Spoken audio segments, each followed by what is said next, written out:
So in this last section of the independent study, we're going to apply all of the techniques we used for factoring or common denominators for trigonometric expressions and apply them to every other type of function, like your exponentials, your logarithms, your rationals and radicals, etc.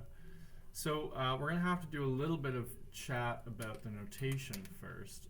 So for example, if you have something like e to the x, and you want that e to the x to be squared, like so, well, according to exponent laws, that thing is equivalent to e to the 2x.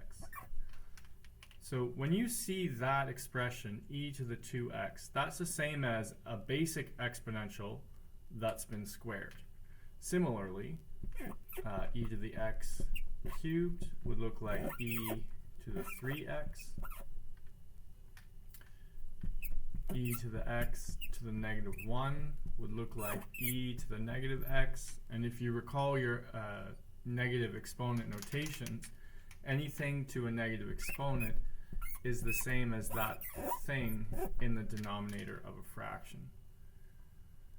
So now that we've got that under control, the first question we're going to try is 3 e to the 4x minus 2 e to the 2x equals 0. So just like the trigonometric expressions, this particular function can't be solved with your normal linear algebra. You have to separate it into a thing times a thing and then set up cases in order to solve it. So I'm going to have to look at that expression and I'm going to have to hunt for any things that they have in common. So if I were to break this down, this is 3 e to the x to the power 4, and this is e to the x to the power 2 equaling 0.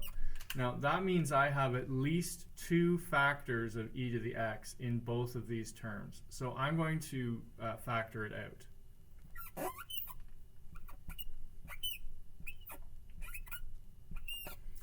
If I take 2 factors of e to the x out of this term, I'm left with 3 e to the x squared.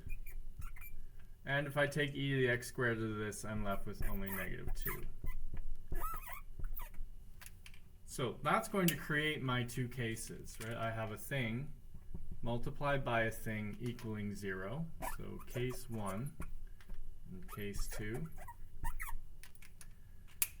Case 1 would be e to the x squared equals 0. Case 2 would be 3 e to the x squared minus 2 equals 0. So now that I have it separated, I have something that linear algebra will work on. So I just have to start solving it using my normal algebra techniques. E to the x squared, you break a squared using a square root. So e to the x then would be the square root of 0. Square root of 0 is 0. And you break an exponential using the same base logarithm. So the logarithm with base e is ln. So in the next step here would be x is ln of 0. And you either will remember that this doesn't work, or you will try putting in your calculator and you get an error. So here's an error here. So that particular case has no solutions. We're going to try this case. Throw the 2 over to the other side. Divide both sides by 3. Square root.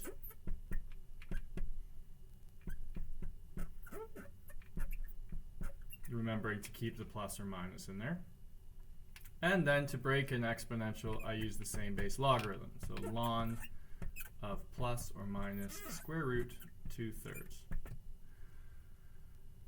So looking at this case, the positive option, I mean, that's going to have a solution. The ln of positive square root 2/3. That will work if I type it into the calculator. So if I do that, 2 divided by 3 is 0.666. square root my answer, I get 0.816, and then I take the ln of that answer, and I get approximately negative 0.203.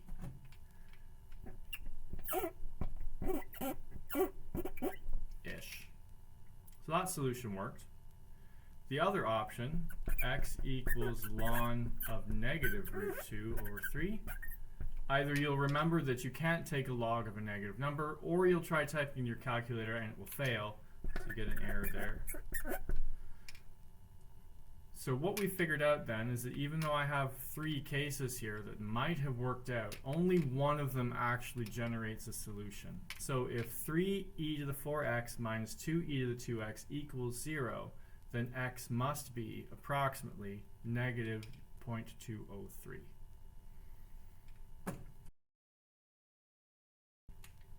All right, so the next one we're going to do is a logarithm example, so we need to do some notation stuff. So note, ln of x squared is not the same as ln of x squared. So you'll have to keep that in mind when you're looking at things. If you want to have ln x multiplied by ln x, you have to write it this way. You need the brackets so that you can tell the difference between those two things. So if I toss up an example here that uses some factoring on ln, let's try 3 ln of x squared minus 4 ln of x equals 0. Again, I have a thing that's a function and that same function squared. Linear algebra won't work on this, so I have to set up cases. I can see that there's a factor of ln x in each of these terms, so I'm going to factor it out, ln x. If I factor it out of this term, it leaves the 3 and 1 factor of ln x behind. If I factor it out of this term, it leaves only the negative 4 behind. Now that I have a thing multiplied by a thing equaling 0, I can set up my cases method. So case 1, case 2. Case 1 will be where ln x equals 0. And case 2 will be where 3 ln x minus 4 equals 0. So to solve case 1, in order to break a logarithm with a certain base, you have to use an exponential of a matching base. So the base of ln is e, so x would be e to the exponent 0, and anything to the exponent 0 is 1. Case 2, I have to kick the 4 over. 3 ln of x equals 4. Divide both sides by 3. In order to break this logarithm, I need to use the same based exponential, so x would be e to the exponent 4/3. And if you were to toss that into a calculator, 4 divided by 3 is 1.33333, and e to that answer is approximately 3.794.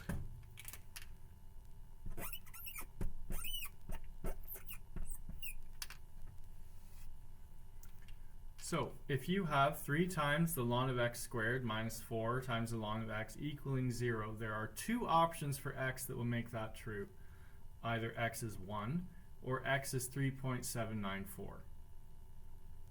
So if you found yourself attempting to sketch this function and you wanted to know where its x-intercepts were, you would set the function equal to 0 and then you'd go hunting. And so what we found here would be the locations of the x-intercepts of this particular function, which is where this is heading eventually once you get to calculus. For now, we're just working on the algebra technique. So continuing with logarithm examples, I have some more factoring to do. You can see that in this term and this term, I have at least 2 factors of ln x squared. So I'm going to factor those out. So take out a ln x squared squared. This is ln of x squared then squared. If I pull that out of this term, it leaves the 2 behind and a single power of ln x squared.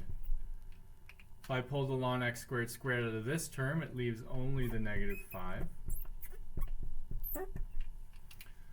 So now I've got that set up, I'm ready to do my cases. Right, the thing times the thing equaling 0. So case 1, case 2. Either ln of x squared squared equals 0, or 2 ln of x squared minus 5 equals 0.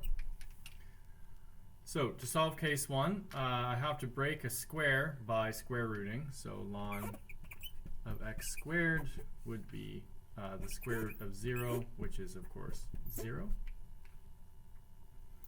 In order to break this logarithm, I need to use a same-based exponential. So x squared would be e to the 0. E to the 0 is just 1. Notice that because this was ln of x squared, when I strip the ln off, I'm left with x squared sitting around. I still have to work on this. To break this square, I need to do square root, plus or minus, and the square root of 1 is plus or minus 1. So this case has generated two solutions. Either x is 1 or x is negative 1. If I go into case 2, I'm going to kick the 5 over, divide both sides by 2,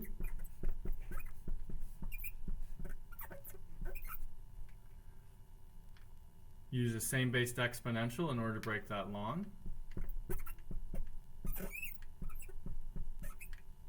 and in order to break the square, I need to use a square root. So I would have the square root of e to the 5 halves, which is the same as e to the 5 halves to the exponent 1 half, which is the same as e to the exponent 5 over 4. And of course, don't forget the plus or minus in front. All right, so my two cases have ended up generating 4 solutions, one positive and one negative. And here's where you got to be a little careful. You're not supposed to be able to ln a negative number, and I've got lns up here. So you have to take a look at the function you were working with and see if that's going to be okay. And the thing that saves us is the fact that that x gets squared first. So even if it's negative, you put a negative in there, the negative squared becomes a positive number, and then the logarithm doesn't choke on it. So in this function, 2 ln of x squared cubed minus 5 ln of x squared squared equaling 0 has 4 locations where that works. X equals 1, x equals negative 1, x equals e to the 5 quarters, which is approximately 5 divided by 4 is 1.25, and then e to that exponent is approximately 3.49. Or x equals negative e to the 5 quarters, which is approximately negative 3.49. So the fact that it's a logarithm hasn't changed what we're doing here. You still need to factor out whatever terms are common, and then you work out your cases in order to get your answers. The only place where it changed from exponential to logarithm is this step here. When you had to break a specific function, you have to call its specific antifunction. Other than that, we're just repeating the same steps. Factor it first, set up your cases, solve each case separately. So to work on the radical ones, we'll have to do some notation talk here. The square root of x squared, a square and a square root undo each other, so that's just x. If I have the cubed root of x squared, then that's x to the 2, because it's squared, over 3, because it's a cube root. Similarly, if I take the cube root of x and I cube it, I get x, because these two things undo each other. And if I took the square root of x cubed, I would end up with x to the 3 because it's cubed over 2 because of the radical. You notice how these fractions are upside down because the radical and the square have switched roles. So if I set up a question where we're going to use this particular thing, let's try 2x plus 4 square root of x equals 0. So that doesn't look like it can be solved by factoring, right? I don't even see a square root on this one. The trick is noting that x is just root x squared. So if I see a root x here and I see a basic x there, I can make a replacement with these so I have something to factor out. So if I do that, if I replace this with 2 root x squared plus 4 root x equaling 0, in each term I have a factor of 2. In each term I have a root x, at least one factor. So I'm going to pull out 2 root x as my factoring, leaving only a single power of root x in this first term and plus 2 in that term. So that's enough to set up my cases. I have a thing times a thing equaling 0. So case 1, case 2, case 1 would be 2 root x equaling 0. Case 2 would be the square root of x plus 2 equals 0. So to solve case 1, I have to divide both sides by 2. 0 divided by 2 is just 0, so I'm left with that. And I break a radical by squaring. So this would be 0 squared, and 0 squared is of course just 0. Case 2, kick the negative 2 to the other side, and then I would square both sides. X equals 4. Okay, good. So again, we're going to have to take our input, or take our output actually, and we're going to have to think about whether these answers actually worked. So if you try x equals 0 in this expression, I'd have 2 times 0 plus 4 times 0 equals 0.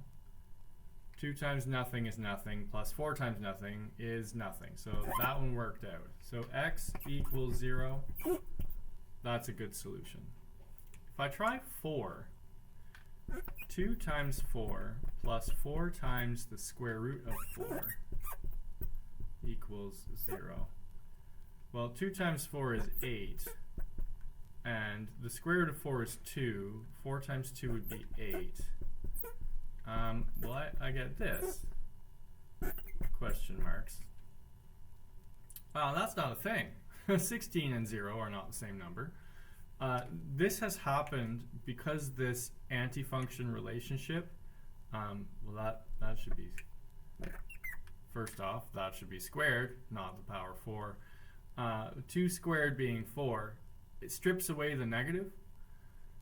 So when you do a question like this, the radicals, you have to be very careful about your solutions actually working in the function itself. So when you get an answer, make sure you feed it back into the equation to make sure it worked for you. So there's another one involving a radical, and it doesn't look like there's 2 radicals there. So I'm going to have to make a replacement. This is a cubed root x, so I'm going to replace my regular x with a cubed root x cubed in order to reintroduce those cube roots, so I have something to factor. So this thing here would be cubed root of x cubed minus 2 cubed root of x equaling 0. I see a single power of cube root x in each term, so I'm going to pull that out. That leaves 2 factors of it in this term and only a negative 2 here. So that's enough for my cases. Case 1, case 2.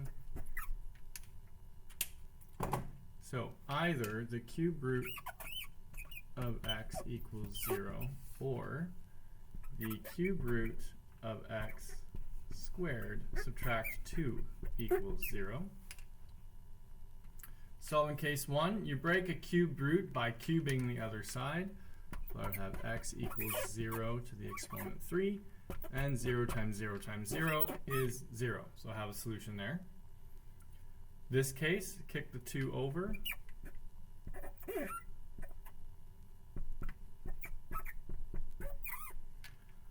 And I can choose which exponent to break first. I'm going to get rid of the 2. So to break squaring, you have to square root. That would be square root of 2. And to break a cube, or cube root, you cube both sides. So x ends up being 2 to the exponent 3/2.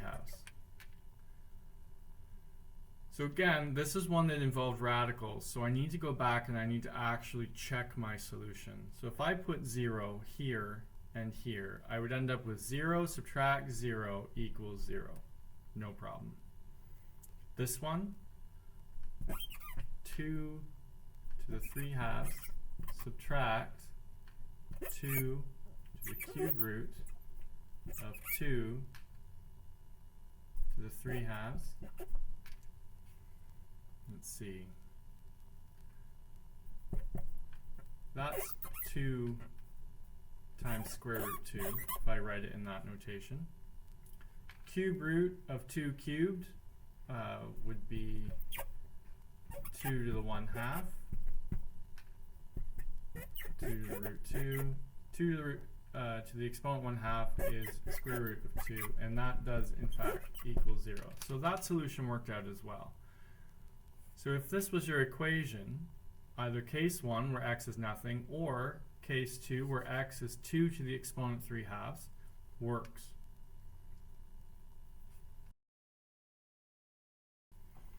So the final class of function that we haven't done any of these with is the rational.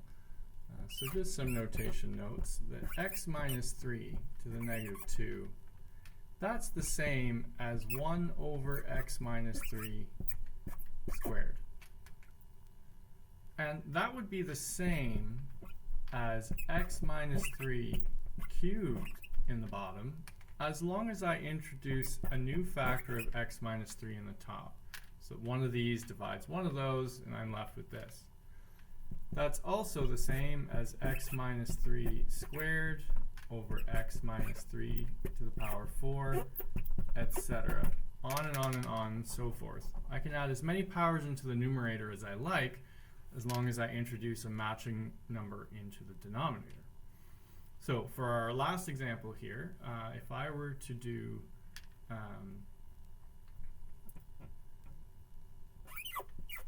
x squared over x minus 3 plus 4 equals 0. So I have a factor of x minus 3 here, but I need to have one in this as well in order to do some factoring. So I'm going to introduce it in the next line. X squared over x minus 3 plus 4. 1 in the bottom and 1 on the top.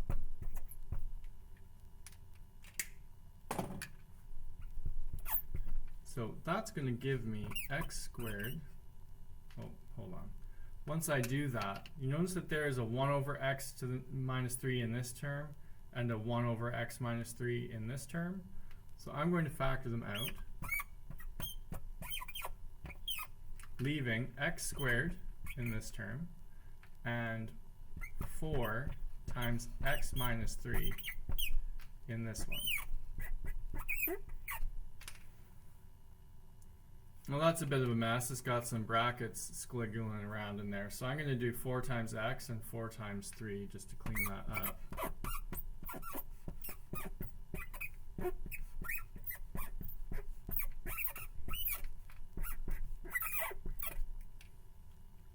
All right. So I have enough for my cases then. splits there. So case 1, case 2. Either 1 over x minus 3 equals 0, or x squared plus 4x minus 12 equals 0. Now, this case, that's impossible. You can't get 0 through division. Right? You take 1, and even if I make x huge, like even if I make it 10,000, this would be 1 divided by 9,997. And that would be a small number, but it would still be something. Even if I made this 1 billion, 1 divided by 1 billion subtract 3, my answer would be very small, but it would be not 0. This is impossible. The other way of sort of seeing this is a rational function. And when you sketch rationals, they look like this. Right, with a horizontal asymptote. So if you were to sketch this and ask, where is the x-intercept of this function? Well, it doesn't have one because of this horizontal asymptote. So if you see a case like this, 1 divided by anything equaling 0, that's impossible.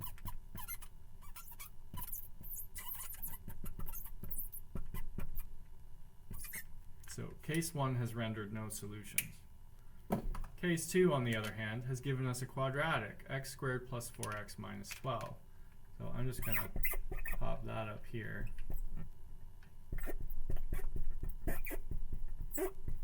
Now, that function happens to factor. I could write that as x plus 6 multiplied by x minus 2. Because 6 plus negative 2 is 4, and 6 times negative 2 is negative 12. This has rendered 2 new cases. So we have subcase, and you don't actually have to write this, but this would be like case 2a, and this would be case 2b. Either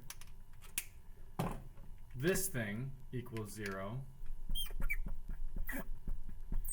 or this thing equals 0. Therefore, x is negative 6, or x is 2. So if I went back and tested this, negative 6 into this, negative 6 minus 3 would be negative 9.